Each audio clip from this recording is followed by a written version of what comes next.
digoreng. Teksturnya buat ngiler pasti rapuh ya, pasti krenyes. Pasti kalian gak sabar kan pengen rasa.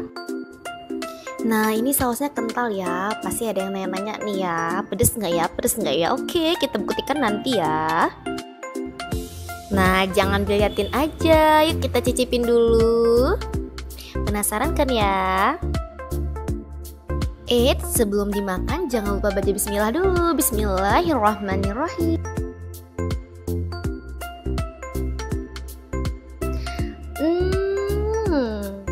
Memang enak loh, serius. Ini sausnya juga pas, pedesnya pas.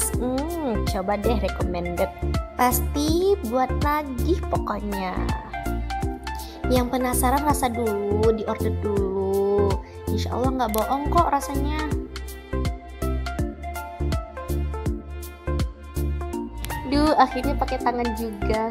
Pedes. Perlu minum.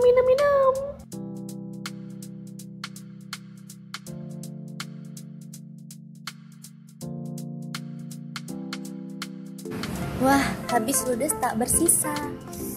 Enak-enak, pedas-pedas. Pokoknya follow @bintangdimsum.aceh. Di order insya Allah enak dan nagih. Bye.